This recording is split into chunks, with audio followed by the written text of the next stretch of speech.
great German pastor, Dietrich Bonhoeffer, was martyred for one reason. The Nazis killed this pastor because he got involved in politics. Unlike the majority of pastors, Christian pastors in Nazi Germany who remained silent under the reign of terror of Adolf Hitler, Dietrich Bonhoeffer could not remain silent. He stood up in his society. He spoke out against the evil of the government, and as a result, he lost his life. Dietrich Bonhoeffer, before he died, made this statement. He said, "Only he who believes is obedient, and only he who is obedient truly believes." There's an inseparable link between belief and obedience. You can't separate the truth. Wherever there's belief, there is genuine obedience. And we see that truth clearly illustrated in the story we're going to look at tonight. If you have your Bibles, I want you to turn to Daniel chapter 3. God gave Daniel the ability, remember, to interpret the dream of the evil king Nebuchadnezzar. And when Daniel recounted the dream and explained it to Nebuchadnezzar, remember Nebuchadnezzar's response? He fell down. He worshiped the God of Daniel, the Yahweh, the true God. And not only that, he elevated Daniel and his friends, Shadrach, Meshach, and Abednego, to places of prominence, of rulership in the Babylonian country. Now that was his first response, to worship God. But then in tonight's story, which takes place shortly after chapter 2, we see Nebuchadnezzar having a more humanistic response to this vision, a vision that said basically, Nebuchadnezzar, your days are numbered as king of Babylon. Babylon is going to cease. You're going to cease to exist. There's another kingdom coming after you. And notice Nebuchadnezzar's reaction to the truth that his kingdom would one day come to an end. We find it in verse 1 of chapter 3. Now Nebuchadnezzar, the king, made an image of gold, the height of which was 60 cubits. A cubit is about 1.5 feet. So it was a statue 90 feet high. Its width was 6 cubits or 9 feet. And he set it up on the plain of Dura in the province of Babylon. As Nebuchadnezzar thought about this dream and thought about the end of his kingdom, he said, you know what? I'm going to do whatever I can to prevent the end of my kingdom. I'm going to take matters into my own hands. I'm going to see if I cannot somehow thwart the sovereign will of God. And Nebuchadnezzar's motivation in this was not religious or spiritual. He didn't want people to worship him as God. Instead, he wanted their political loyalty. He wanted people to bow down, kind of like saluting the flag, and pledge their allegiance to Nebuchadnezzar. That way, Nebuchadnezzar thought he could make sure that there was no rebellion against him that would cause him to lose the kingdom. Now, it's said that this statue, 90 feet high, 9 feet wide, was set up on the plain of Dura. Notice that in verse 1, the plain of Dura. Archaeologists have determined that this plain of Dura was 6 miles south of ancient Babylon. We were talking about archaeological evidence for the veracity of the Bible this morning. Some years ago, French archaeologist Julius Opère found on the plain of Dura a base, a large brick construction that was 45 square feet and 20 feet high that very well could have been the base of this great statue that was made of Nebuchadnezzar. Now, again, the reason for this statue was not spiritual, but political. Look at verse 2. Then Nebuchadnezzar, the king, sent word to assemble the officials of Babylon. That is, the satraps. They were kind of like city council members who governed over different provinces of Babylon. The prefects, the governors, the counselors. He brought them all up for the dedication of the image that Nebuchadnezzar had set up. And look at verses 4 and 6. Then the herald loudly proclaimed, "To you the command is given, O people, nations, and men of every language, that at the moment you hear the sound of the horn, the flute, the lyre, the trigon, the psaltery, the bagpipe, and all kind of music, you are to fall down and worship the golden image that Nebuchadnezzar the king has set up. But whoever does not fall down and worship shall immediately be cast into the midst of a blazing furnace." Now, verse 7. we find that the music is sounded. All of the instruments play. When the music starts, that's the cue for everyone to fall down and worship the image. And sure enough, verse 7 says, all fell down and worshiped the golden image that Nebuchadnezzar had set up. All except 3. We'll find out those 3 in just a moment. But just imagine the scene. You have hundreds of thousands of people, perhaps, on the plain of Jura. You have this mighty image that is set up. The instructions have been given.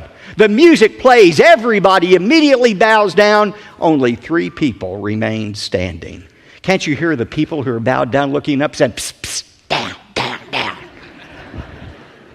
But they wouldn't bow down before this image that had been set up. So notice the accusation that's made against these 3 in verse 8. For this reason, at that time, certain Chaldeans, that is, part of the king's court, these people who lived in southern Babylon, came forward and brought charges against the Jews, these 3 Jews who refused to bow down. Look at verses 10 to 12, what the charges were. They reminded in verses 10 and 11 Nebuchadnezzar of what he had ordered, and then look at verse 12. Here's the charge. This is what they said to Nebuchadnezzar. There are certain Jews whom you have appointed over the administration of the province of Babylon, namely Shadrach, Meshach, and Abednego. These, O king, have disregarded you. They do not serve your gods, and they do not worship the golden image that you have set up. And so, look at verse 13. Then Nebuchadnezzar, in rage and anger, gave orders to bring Shadrach, Meshach, and Abednego. Then these 3 were brought before the king. Now here's the natural question. Where in the world was Daniel during this time? Have you ever wondered that? Where was Daniel?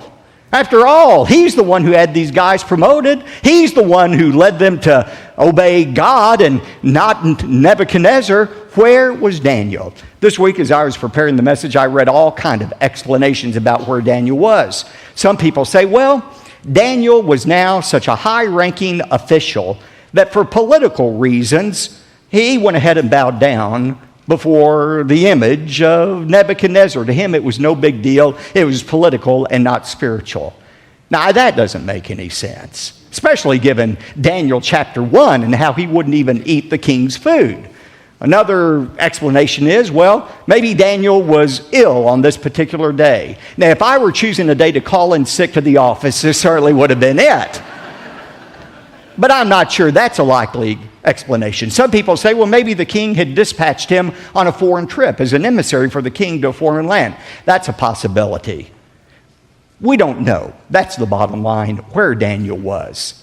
But some have suggested that it was not fair for Daniel to escape this test when his 3 friends were being tested in such a severe manner. And that's really not logical to say this isn't fair, because the fact is Daniel was about to be tested. He had already been tested in chapter 1, and the lion's den was waiting around the corner for him in chapter 6. But there's a very important point and principle for all of us here. All of us who are God's people are going to be tested, but we're not all tested in the same way. God's tests for us are not the same test. In 1 Peter 1:6, Peter said, "In this you greatly rejoice, even though for a little while, if necessary, you have been distressed by various trials." That word various, poikolis, it's a word we get polka dot from. We are distressed by various tests. You're not going to escape testing in your life. If you're not in the middle of a test right now, either you've already come through one, you're in the middle of the one, or you're getting ready to enter a test. But God's plan for all of His children is to be tested, not to destroy our faith, but to strengthen our faith. Now, notice verse 14. Nebuchadnezzar responded and said to them, to Shadrach, Meshach, and Abednego, "Is it true that you do not serve my gods or worship the golden image that I have set up?" He said, "Maybe you all misunderstood, so let's try this again." I know you're new to our country. Maybe you didn't understand exactly what was being said in Aramaic, so let's try this again. Now here's the command. When you hear the music play, you just fall down and everything will be okay. However, he says in verse 15, "But if you do not worship, You will be immediately cast in the midst of a furnace of blazing fire. And what God is there who can deliver you out of my hands? You see, Nebuchadnezzar had already discovered there's a God who could reveal secrets. But he had not yet discovered that this same God is one who was able to deliver the Israelites out of Nebuchadnezzar's hands. Now, think about these Hebrew youth. And remember, teenagers, they were about your age. They were probably about 17 or 18 at this time that they were going through this test. Think about how they could have rationalized not obeying God's commands. They could have come up with all kinds of excuses not to bow down before the golden image. But they knew what God had said. In Exodus 20, God was very clear. Thou shalt have no other gods before me. Thou shalt not make unto thee any graven image. Thou shalt not bow down to them, nor serve them. Now, they could have come up with all kinds of rationalizations about why to bow down. They could have said to themselves, well, you know what? I'm going to bow on my knees, but I'm not going to bow in my heart. In my heart, I'll still worship the only true God. Or they could have said, well, you know what? It doesn't make any sense for us to die in the fiery furnace. Why, if we die, we'll not be able to witness to Nebuchadnezzar and the Babylonians any longer. And surely God wouldn't want that to happen. They could have come up with all kinds of excuses for reasons not to obey God's command and bow down before the golden image. But notice what they said instead. Verses 16 to 18. These are some of my favorite verses in all of the Bible.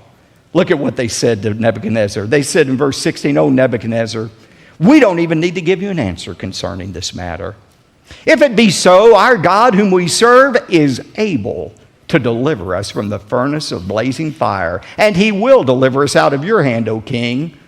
But underline this verse 18, "But even if he does not, let it be known to you, O king, that we are not going to serve your gods or worship the golden image that you have set up." Now that's what you call faith. They said, "King, we believe our God is able to deliver us, and if he wants to, he'll deliver us out of your hands. But even if he chooses not to deliver us, we are still going to obey him." Ladies and gentlemen, that is faith. Obedience to God in spite of the circumstances. It's not always God's will to deliver us out of trials. It wasn't God's will to deliver Jesus out of suffering, or Peter, or Paul, or most of the apostles. God's will for them was death, but they still obeyed God.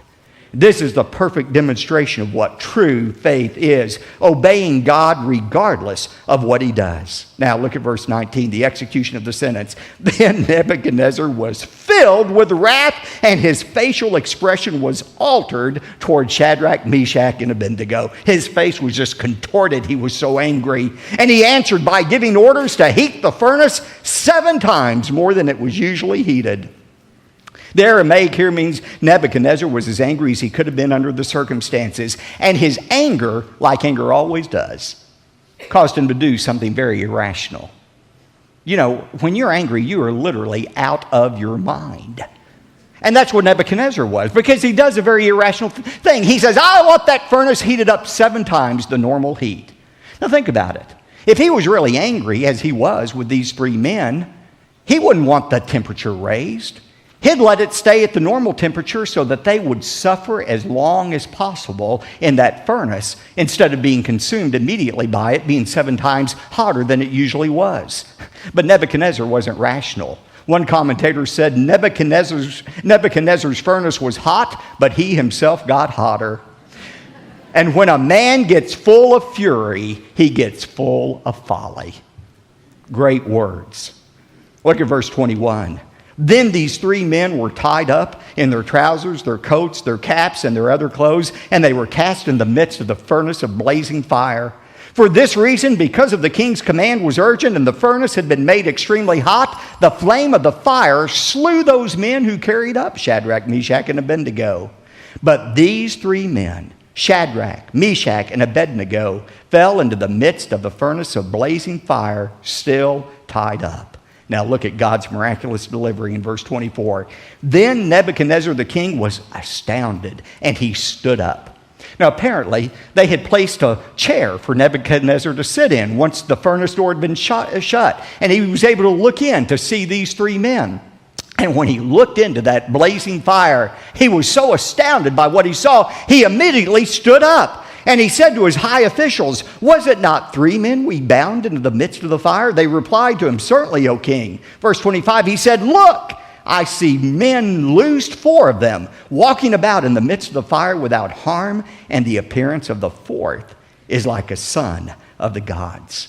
3 things amazed Nebuchadnezzar. First of all, these men who had been tied up were suddenly now free. Secondly, they were walking around without being consumed by the fire. But most importantly, there were no longer 3 men in there. There was a 4th man in there. And that 4th person they saw looked like a son of God. Who was that 4th person in there? I believe it was the angel of the Lord. Anytime in the Old Testament you read about the angel of the Lord, that is a reference to the Lord Jesus Christ. The incarnate, pre-incarnate appearance of Jesus Christ. That 4th person looked like a god to them. Verse 26, then Nebuchadnezzar came near to the door of the furnace, and he responded and said, "Shadrach, Meshach, Abednego, come out, you servants of the Most High God, and come here." And then Shadrach, Meshach, and Abednego came out in the midst of the fire. He wanted them out of the furnace. He called them servants of the Most High God. And look at verse 27. All of the officials gathered around and saw in regard to these men that the fire had no effect on their bodies.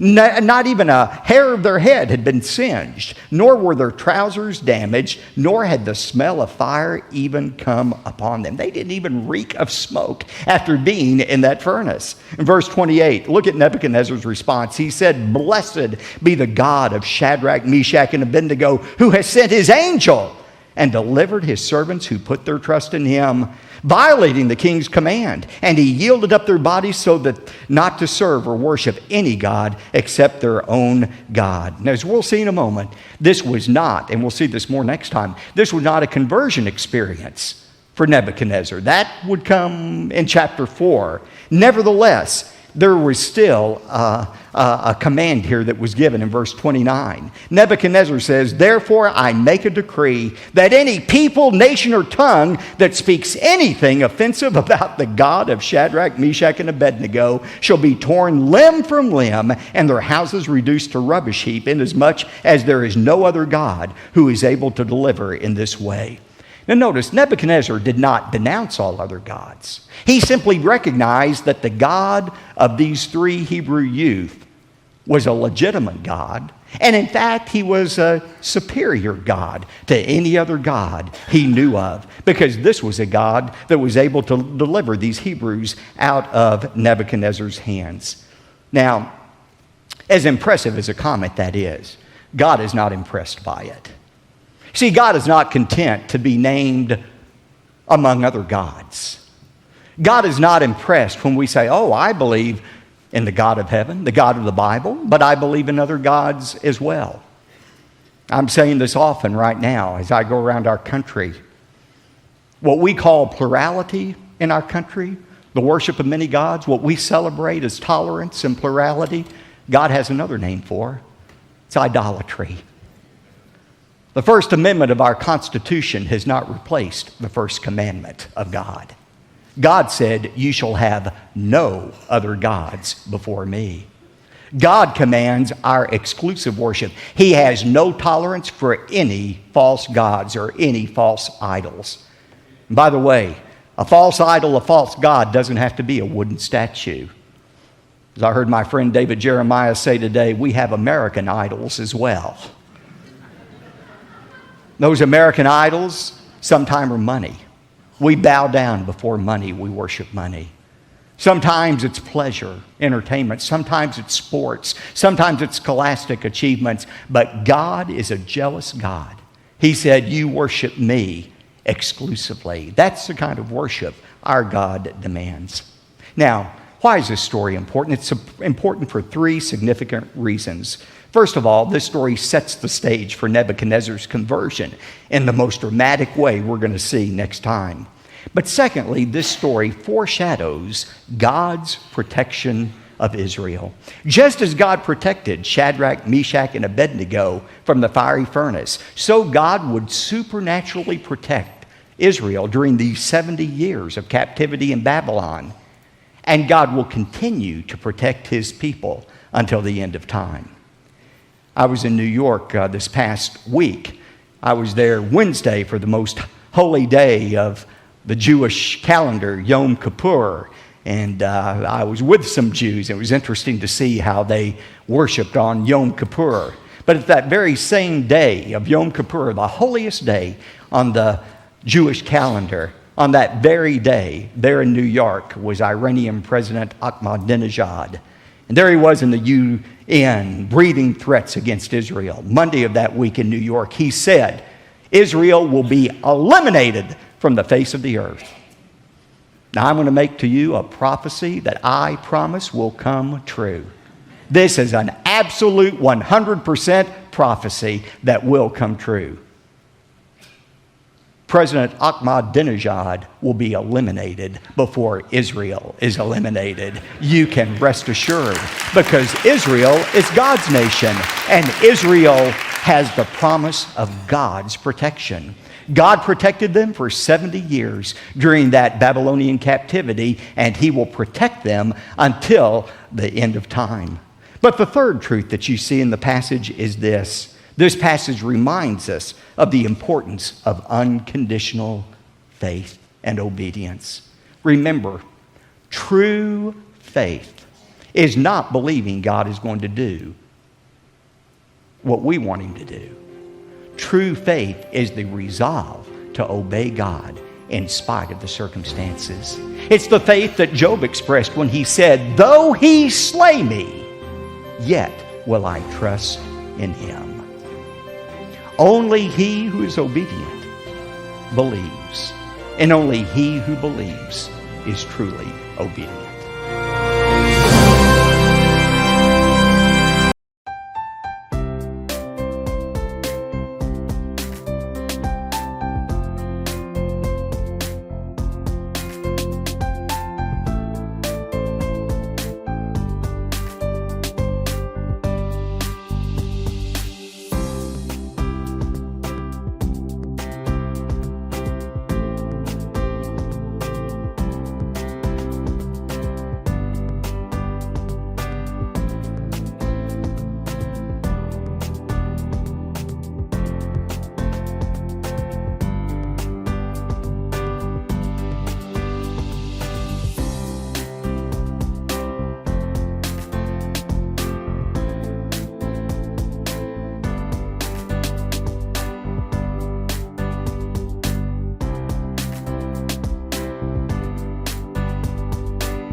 Sau cơn mưa đêm em đã làm gì giờ? Khói thuốc lăn lần nhì giờ. Anh chỉ muốn một đêm này không ngày ai humanity. Yeah, yeah, em muốn là quê mà sao mà em đã còn đi nhưng mà 30. Anh không thể giữ em được bên mình. Bao nhiêu ngày gió được người ghen tình, bao nhiêu lời mấy em mà quên rồi. Bạn là con mái nằm bên tôi, giờ chỉ con mái nằm mòn trôi. Yeah, anh chẳng thể giữ được cho em nhiều điều. Mấy con mơ điều em mới không muốn, yeah. Em mới không muốn, yeah. Em như muốn bên anh như khi em muốn mơ bên anh. Em nói muốn say, yeah. Để mơ mà em cần anh, yeah. Bao đang mê mơ đang mê mơ chỉ cần nói sai đến nơi này em không ngồi mãi chỉ cần ai mà em mất sâu và em muốn đêm nay em là trôi đã bên qua cảm xúc như cơn mưa kia đang miền tối đã mệt mà đi mà đôi má em thật u sầu và đi mà đôi má em thật màu nâu và anh muốn ôm em thật chặt vào trong khu phố anh ôm lấy một tay còn người thắng dài như cơn mưa anh không ngần lại em anh đi xa đi mất chỉ còn này anh qua đêm cất nỗi buồn như anh không ngờ như em ta không bên nhau xa rồi chỉ còn cơn mưa kia đang nhạt trôi và em xa rồi chỉ còn anh đêm nơi cơn mây mờ phôi mắt anh đã mở đi mascara môi hồng như Ammerica bạn em như có AK và hoa là ta anh bay lên trên trời cao không ngăn đau cho mình vì sao mọi thứ của anh chỉ cần như anh nhưng mà bao xoay men mà xuống anh em ta cùng chơi nhưng mà cuốn nghe mong anh như là chia mà buồn anh là mà sao em mà này mà đừng lên được ai chẳng thể quên được mai phải bị sớm mà cay baby cho mình phải show me cà phê em là mình ai